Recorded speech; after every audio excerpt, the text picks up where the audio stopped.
The following talk was given at the Insight Meditation Center in Redwood City, California. Please visit our website at audiodharma.org. Good morning, everyone. And is it, I think, a little bit louder? Is it on? Let's see. Is that a little bit better? Great. So good morning. So the custom here at IMC is to celebrate Earth Care Week, which happens the first week of October. And so I thought I would give a talk a little bit that's focused on caring for our environment, for our Earth. And I tentatively titled the talk, For a Future to be Possible. And there was a great title that there was an anthology written some 20 years ago, edited by Thich Nhat Hanh, about Buddhist ethics that had that title. And of course there'll be a future, but I think the word future here is used in the sense that we might say someone has a great future. There's a future in that person. And it usually has a positive connotation, like they'll thrive, they'll do great things. So in that sense, for a future that's possible for the people on this planet to thrive and is a big question for some people. One of the big things to be aware of is the idea that of environmental justice, that it's the people who are usually the poorest around the planet who suffer the most from environmental degradation. And so it's easy to live many times in an affluent area of society and not really be cognizant of how much is happening far away, but it's happening partly because of our consumption, because of our patterns of how we live our lives. Today's news had an article about cobalt that is in cell phones, computers, and electric cars, and the cobalt in the batteries, and that's mined in places like the Congo and Uganda under terrible conditions for the people there who get just penance, live very in great poverty, in great dangerous conditions and child labor. And I wonder, reading about this, they say electric cars have 10 to 20 pounds of cobalt in the batteries. And seems like electric cars are a good idea, but what about where the batteries come from, and how does that weigh into the equation? So how do we care for the environment? Means how do we care for other people as well? How do we care for humans is how we care for the environment. And in thinking about it as a Buddhist teacher and in a Buddhist center, I believe that one of the important stepping stones to caring for the world, for the environment, for nature, is to appreciate it. And without appreciation for it, it's not going to be that easy to find motivation to do something unless the motivation is fear that there's going to be big problems if we don't take care of things. But if there's appreciation, we tend to want to take care and care for things we appreciate. And it becomes an act of love and generosity rather than an act of fear. And the Buddhist tradition has a long tradition of appreciating nature that goes back to the time of the Buddha. It's said that the Buddha was born under a tree, was enlightened under a tree, taught under a tree, and died under trees. And one of the potent symbols for Buddhism is the Bodhi tree, the Ficus religiosa. That's a kind of this religious fig tree that the Buddha sat under. And the Bodhi leaf is used, just the leaf of it sometimes is used as a symbol. We use it here at IMC in our stationery and things, and other groups use it. And when I was married, Jack Cornfield came to the wedding, and his wedding gift was a Bodhi tree, and which we still have at home. And so the idea that there's a living tree, which is a symbol of the Buddha's enlightenment and Buddhism itself, I think it's kind of beautiful that this direct connection to nature. And the story is that the Buddha sat under the Bodhi tree, and the great canopy of that tree protected him supported him in his quest for awakening. So much so, the myths tell us, that after his awakening, he stood up and walked some steps away from the tree, and then stood gazing at it in gratitude for 7 days and 7 nights. So, I'm not sure what to make of standing there 7 days and 7 nights, but the idea that someone would have that level of gratitude towards a tree, I think is quite beautiful, because to have gratitude, appreciation for what supports us, supports our lives, is, I think, as a fairly natural thing if we understand how we're supported by others and by the natural world. If we don't see that connection, and we take the support we have for our lives for granted, then there's not much opportunity to be grateful and appreciative for what sustains our lives. The Buddha died under 2 trees, and he did that out of choice. He was wondering, he knew he was dying, and there was a choice to go to a small town nearby, and he said, no, he was going to die under the trees. And he found a place under the 2 majestic trees that were in bloom, and lay down peacefully and mindfully, he passed away in this open setting under the trees. And here too, I think, as we know, how religious leaders die is a very potent symbol for religion. And here this is very symbolic, I think, that the Buddha chose to die in nature under living trees, supported by them and in a very peaceful and mindful and untroubled state. And then in between his enlightenment and his death, he spent most of his time living in forest, woodlands, wilderness, in park-like settings. They call them parks. I think there were kind of big areas that were kind of connected to some of the towns. Maybe the royalty had, where the Buddha set up his monasteries and lived there in the woods, in the wooded area. And people would come to visit him there, and that's where they'd receive the teachings, sitting on the ground probably, and the Buddha sitting sometimes under a tree or sometimes a little pavilion, and he would teach. There's a kind of a poignant story of a vicious king, vicious because he had killed his own father to become king, who kind of was having a bad night, a bad conscious night. And so one of his ministers said, why don't you go visit the Buddha? He's nearby in the woods. So he got together his army. You know, it talks about back then the equivalent of a Bradley tank was war elephants. So he got together all his war elephants and his soldiers and marched towards the forest. And you couldn't go into the forest with all your soldiers and elephants, so he got off and started walking in, and it was nighttime, and there was supposed to be many monks and nuns living there with the Buddha, and here was this king, who was probably afraid of his safety, walking into a forest at night, and expecting to see the Buddha and this big entourage of monastics, and it was completely silent. And the story says that his hair stood on end. And he turned to his minister, is this going to be an ambush? He said, no. And he pointed off in the distance, see over there against that trunk of that tree there? That's the Buddha. And he saw Buddha sitting there, and around him was this entourage of monks and nuns who were sitting there very peacefully. And I think it's a literary kind of working.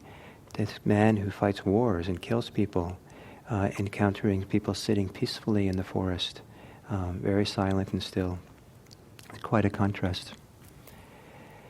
I spent time with a teacher in Thailand, one of the famous 20th century teachers, meditation teachers, named Buddha Dasa. And he had a monastery in southern Thailand where they had little cabins, huts, kutis that people lived in, but almost everything happened outdoors. And he spent much of his time living outdoors, and you'd see him sitting under the trees. You could approach him, he'd be sitting there under a tree, and you talk to him. And if he gave teachings, it would also be outdoors under trees. And there was amphitheaters of a grove, where he would sit, and we would come sit next to him or near him, and he would hold forth. And so the context of the teaching, in the time of the Buddha and into the modern world, the context was the natural world. And it's sometimes difficult to get that sense of the importance of the natural world in Buddhism if you read modern books on Buddhism, where it's so easy to write about them as in psychological, about Buddhism psychologically, therapeutically, philosophically, without ever mentioning a tree, without ever mentioning the natural world or the forest. But I believe that when you practice Buddhism in the natural setting, if you hear teachings in a natural setting, the natural setting has an influence on how we hear the teaching and how we receive them and the impact that has on us. It's kind of like creates a context for it. And one of the more dramatic stories of this account, I think, or one that's inspiring for me, is the Buddha had a son, and at some point his son became a monk. And at some point in his training, the Buddha discerned that he was ready to get teachings on liberation. He was prepared. And so he invited him to go for a walk with him deep into the woods. They're already living in the woods, with the other monks, but he took him deep into the woods where they can be alone in a grove of great majestic trees. There's some really great trees like the redwoods of northern India. And they sat at the base of these trees, and just father and son, the tranquility of the forest, the greenery, the life, the vitality of the forest all around them. And the Buddha taught him not to cling to self, not to cling to oneself. And I think those teachings on not clinging to oneself have a very different meaning if they're given in a kind of, in an urban high school, where, people are struggling socially and, trying to figure out who they are with each other. And that's kind of like the name of the game is, for some of the high school students is what's going on socially, trying to figure out who they are. Versus someone going off into the redwoods on the coast here and sitting quietly and tranquilly in these huge redwoods and the beautiful forests, for many people evoke a sense of awe, a sense of tranquility, a sense of being in harmony, and a sense of who they are or who they're not in relationship to the world around them. Often in the majestic, beautiful natural settings, a lot of self-preoccupation falls away. It's like puts us in context. It wants us to live more in harmony, and we feel like it doesn't really matter so much. Some of the social dramas that people often get caught up in, or some of the personal issues of identity that seem so important in one setting, but in the context of a beautiful natural environment, there's a kind of release that goes on, a relaxing, a contextualizing of ourselves, that some people say they feel very small in this vast world, but it's not a small where they feel insignificant. It's small where they feel somehow peaceful, at harmony, like they have their place in the world, like this is right, here, now. So in that kind of setting, and someone gives teachings about not clinging to self, half the work's already been done for you. It's already kind of like, yes, of course, because somehow the natural setting supports that. So the Buddha encouraged people to go and meditate at the foot of trees, in the forests, in the mountains, in the jungles. And you find him repeatedly saying this: go to the foot of trees, go into the forest and meditate there. Partly there were no meditation centers back in ancient India, where people would gather together to meditate in a safe place. But I think there's more than just that. I think that the natural world is very supportive and a wonderful place to be, to practice. I've talked to a number of... so in Buddhism there's a whole class of monastics that are called forest monastics. And their lifestyle is very simple, and they live much of their time in the forests. Sometimes little cabins that they have, but basically they're kind of in the forest, that's where they live. And these are the monastics that tend to live much more simply with fewer possessions than urban monastics who sometimes can live in big monasteries and big compounds. And we have examples here in California of Buddhist forest monastics, the nuns who are now in Placerville and Nanda Bodhi and Santa Citta, and the monks who are up in Ukiah, Ajahn Pasano and people like him. And they talk a lot about how the nature is a teacher for them, and how time and nature teaches them about impermanence in a way that's supportive of them, teaches them about cause and effect, teaches them how to worker their fear. It's not easy sometimes to live in the forest. Especially in Thailand, they still have wild animals that can be quite dangerous if you're out by yourself. And there's wonderful stories of monastics sitting in the forest and tigers coming by, sitting at night, and the tiger walks by or, roars, and wild elephants and cobras, all kinds of stories of cobras suddenly appearing for these forest monks and having to deal with that. And so the stories that are told about these encounters with wild animals often are told as the monastics saw it as their chance to confront their fear and to cultivate some kind of inner strength where fear didn't have the upper hand. And so they taught, and so not only they taught how to be concentrated and stay calm, but sometimes because of Buddhist teachings, they would cultivate loving kindness. And there's a very strong idea in Buddhism that if you generate a lot of goodwill, the natural world, the wild animals, will treat you better than if you have ill will. So there's stories of these monks sitting there doing their loving kindness practice or doing their concentration practice, trying to overcome or not give in to their fear. And the only ones we hear about are the ones who survive.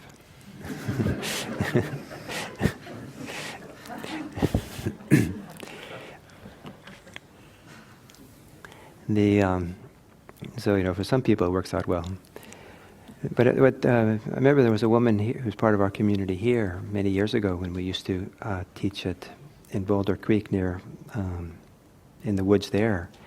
We had at the center we rented called Vajrapani. And many of the people who came to the retreat would camp out in the woods. And she came to me in an interview and said, I'm not sleeping very well at night in my tent. And I said, why don't you? And I said, where are you? In your tent. I'm over on the other side of the hill, all by myself. And I said, why don't you move in towards where the buildings are and other people are tenting, so that, because she said she was afraid, being out by herself, and the animals walking at night, and they would crunch the ground, and, in your mind, it might be a squirrel, but it sounds like, it sounds like Bigfoot is coming. And so I said, why don't you move closer? And she said, no, this is my chance to confront my fear. So okay, please. So she didn't get much sleep, but she worked with her fear. I thought that was quite a worthwhile endeavor. And so nature as a teacher. Nature is something to appreciate, something to value. And nature also as a source of teachings. The Buddha used a lot of metaphors that came from nature. And he talked about,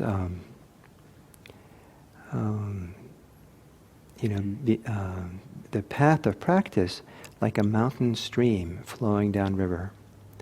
And it's kind of a very, I think, provocative idea that the path is like a stream flowing downhill, as opposed to some classic idea of a spiritual practice being a trail that goes up the mountain. And I think it's a very different image of a stream is going kind of home in a sense, going downhill. If you go to the top of the mountain, you're not home. It's a lot of work to get up there. And so it's a very different image of spiritual life. There's one story, kind of a myth that's told, and someday I'll tell the full story. But the heart of the story is about a tree, a mythic tree, a fig tree, banyan tree, that is humongous. It's really, really big. And it has this canopy and branches that spread out something like 100 miles in all directions. It's that big. So it's like, and it has these big, like basket-sized fruit, maybe figs, that are hanging from it. And the people in the area would go and pick a fig and eat it and come back another day. There's always figs there. There's an endless source of food for the people there. And one day, a stranger came, a man came, who was greedy. And so he grabbed as many figs as he could and stuffed himself. And when he was full, he went and broke one of the branches off. And with that, the tree stopped making fruit. It's kind of like the story of the golden goose. And so I think it's a very provocative story that if we don't take care of, if we harm that which supports us, we can't expect it to be around to take care of us anymore. There's a mutual relationship between us and the environment, nature that supports us. And if we're completely oblivious and unconcerned with what goes on in the world, then and just destroy it, take everything we want out of it, then we will destroy our own culture and society. And this has happened many, many times in human history. I grew up in Italy, and we would go down the coast of Yugoslavia back then, kind of on vacation sometimes. And it was, the islands there, the coast there was quite beautiful and inspiring to see.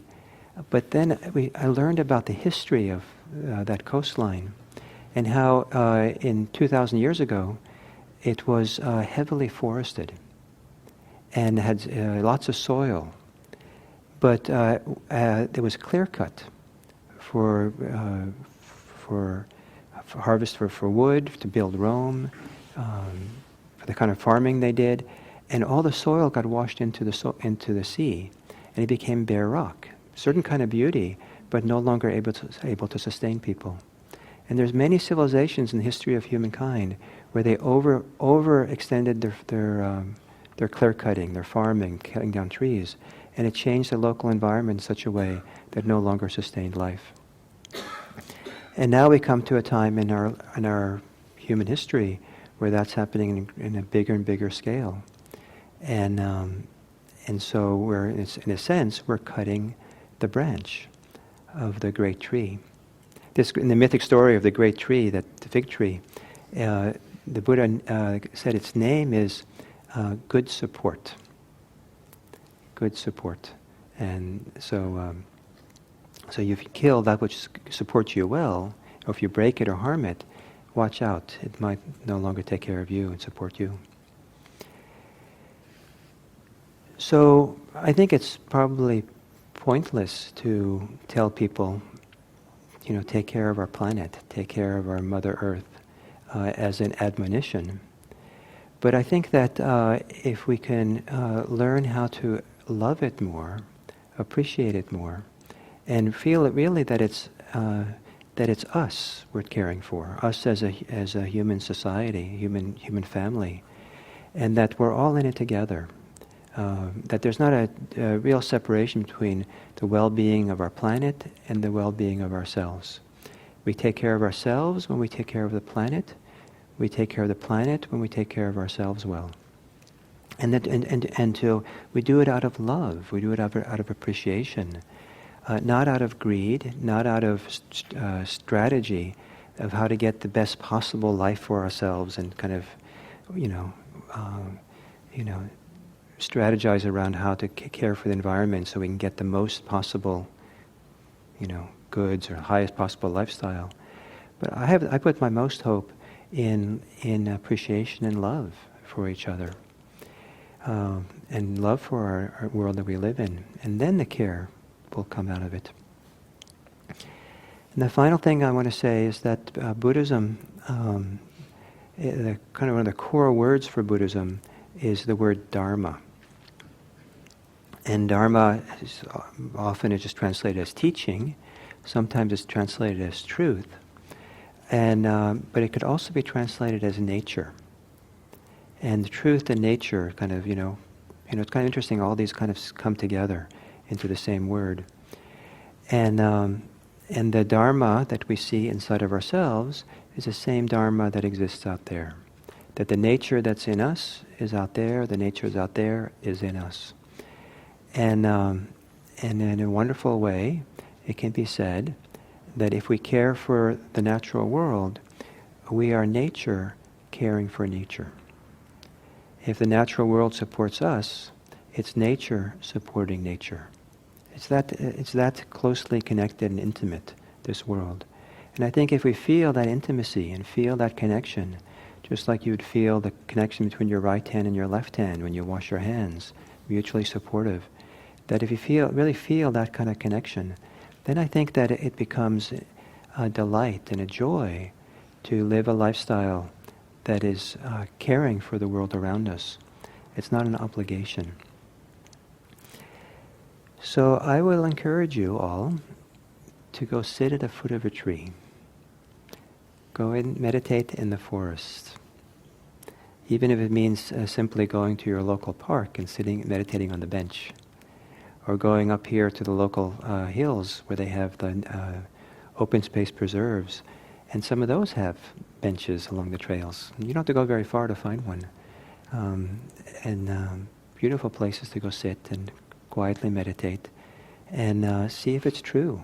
Find out if it's true that the trees and the forests do in fact create a context and a support for Buddhist practice, meditation, for experiencing peace, well-being, letting go of clinging to self, letting go of clinging, cultivating love and sensitivity to the world around us. See if it's true. And if it's true, then I think that you'll love this world. You'll love the planet, you'll love the nature, and you'll just want to take care of it. And I hope that we all do that. So that's my talk for Earth Care Week. And we have a few minutes if anyone would like to ask questions or make a comment or...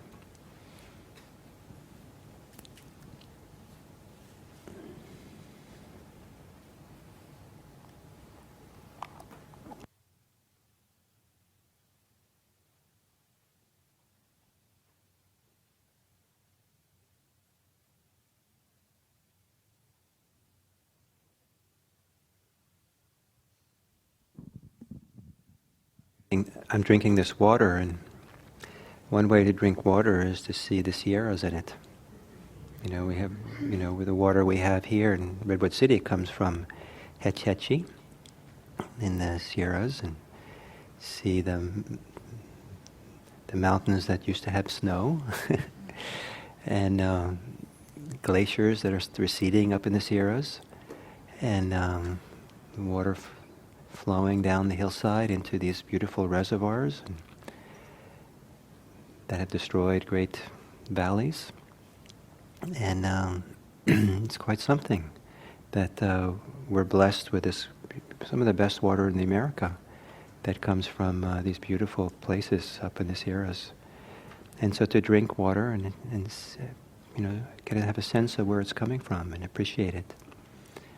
To sit and meditate and quietly and feel your chest rising and falling, the lungs expanding and contracting, and that your body has been created by the food that comes from all over, that farmers have grown, that the soil has produced, that sunlight has made, and to look into, as we feel ourselves, to feel not just kind of me, myself, and mine, but see how we're made of recycled material that has been brought to us through the great support that the world gives us. We don't have to go very far to find the nature inside of us, to see how much it supports us and where the connection is going out. But it does take a little bit of consideration rather than barreling ahead with, our usual preoccupations.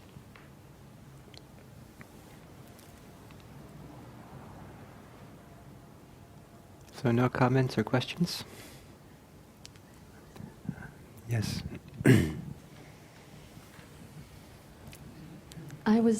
Is this on? I was very discouraged to hear that electric cars have a battery that has the kind of history behind it and the impact it has. Because I drive one, and a big reason I drive one is because I thought it was so good for the environment. And which brings me to the question, just being on this earth, we're going to create problems for the earth. And even when you're trying to not create negative impacts, it appears that oftentimes we do. And I guess the answer is just to keep trying. But can you offer some words of inspiration to keep trying? Because it just seems like being human, we're going to have a negative impact on the earth. Yeah, I think it's very hard to know all the impact of how we live our lives and take everything into account. And some of this work is happening as a society as a whole, where all of us trying to figure it out, and other people trying to figure it out. Like with the cobalt, it's pretty ugly what's going on in places like Congo and Uganda. However, there are people concerned about it, and there are movements to change it. And so, Apple Computer, for example, they require a lot of cobalt for all their products that uses batteries. And but in a slow, steady way, Apple's in the forefront of trying to improve the conditions in Uganda and try to make it much more care going into carefulness into the source of it, how it's gotten, how the workers are treated, and so it comes to us more ethically. And of course, it's going very slow, the change, but people are concerned about it. I think the more we're informed, the better it can be. With something like electric car, it can be, on the surface, many things can seem like, oh, this is much more green. But, if we really look at all the calculations, really consider everything goes into it, it starts getting a little bit more complex to really see the cost-benefit analysis of things. And it's hard to know, but I know one thing that is helpful, and that is use less stuff. Keep your car longer. Sometimes it's better to keep a gasoline car longer and let it get old than it is to buy a new car because of So it's all I think just trying to be careful, and everyone should do what they want to do, what they can do, and my hope is that educating ourselves about the impact we have on the world is also done out of appreciation and love, because this idea of duty and obligation and guilt and heaviness and distress of what we're doing, I think is counterproductive. I don't think it's necessary, but I think that we can turn it around and approach it from the lens of being inspired and saying, oh, let me educate myself, let me understand what I do, and what is it? What can I do that's better? What can I do that's supportive?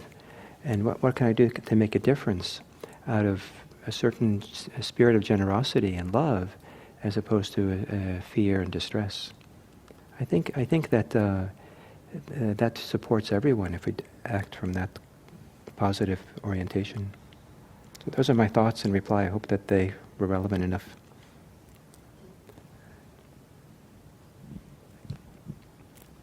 Hi. So I think it's connected a little bit with that question, but maybe on the bigger scale, but also on the smaller scale. I think about the people who perhaps don't see things this way, or like Don't what? don't see they have to care about the environment, for example, or that me as a person might try to do something to improve my own life, and that I think that improves like the whole environment, for example. And when that person doesn't see that, I wonder if you have any recommendations on how to reach that person, because you can't force something like this, I think. But I would like to hear your thoughts if you have any. Yeah, I don't think I have any wise thoughts to offer you about it, about how to reach a person like that. But what we have to be careful for is not getting caught up in an us versus them mentality. And they're the ones doing it wrong, and I'm the one who knows better. And I think environmentalism is often set up that way. There's often very strong lines that are drawn. And I read about this weekend in a very nice way, I thought. I mean, the verdict is still out, but one of the great divides in America on the environmentalism has to do with the use of coal. And some people say we should stop using coal because it's so dirty and bad for the environment, and other people feel like it's the economy, and people's jobs, and we have to keep them. And so there's a man on the East Coast named Tom Cook, who is doing some kind of I don't know, either magical or fantasy efforts to buy up all these coal plants, coal mines, and mining it. He's also cleaning them up. He also had to buy, or along with this, the obligation to clean up the environment these coal mines have had. So he's doing work, millions of dollars to clean things up, and getting it done quickly, and mining coal. And his attempt, he was inspired to do something about this. He knew nothing about coal a few years ago, but he was a wealthy man. He was inspired when he built a hospital in Ethiopia, and he saw how the Ethiopians were, how strongly they were impacted by global warming. And so he wanted to make a difference. So he got into coal.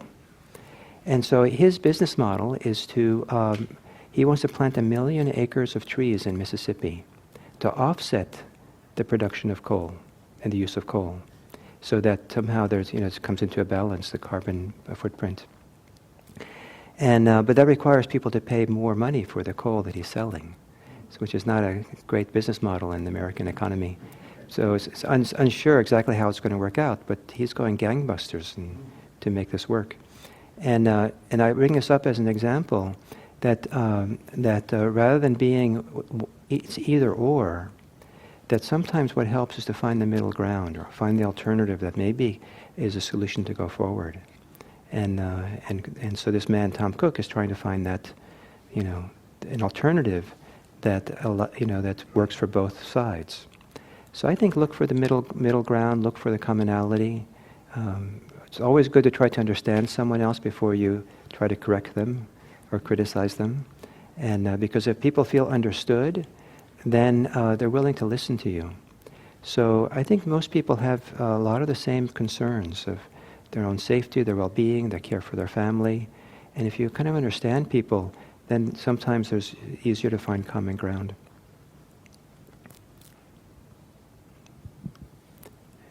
So one more. Somebody can pass the mic up there.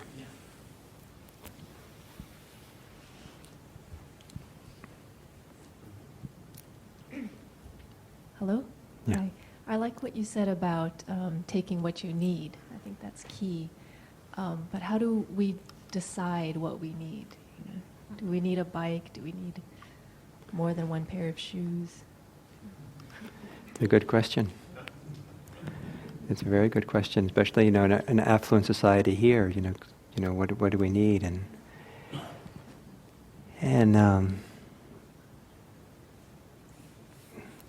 so again, I don't think I have a wise answer for you to that good question, but to look at it from a different angle is to really study what motivates you to buy things.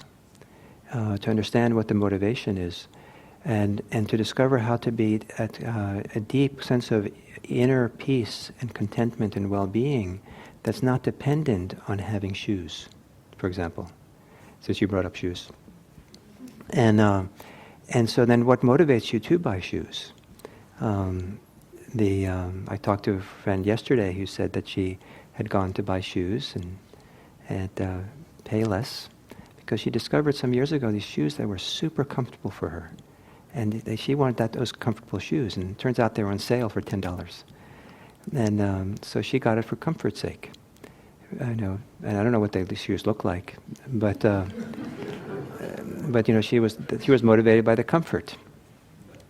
And then a friend of my son buys $400 sneakers.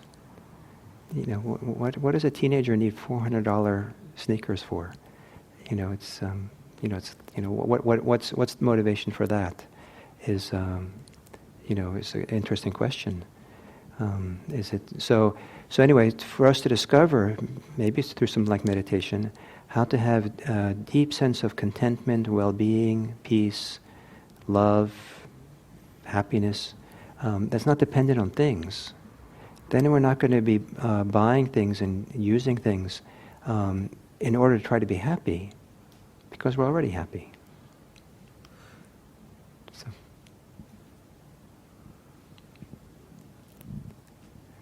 think we should stop. You guys are a captive audience if I stay beyond our allotted time. So thank you all, and please see if you can find ways to appreciate this world, because we care for what we appreciate. Thank you.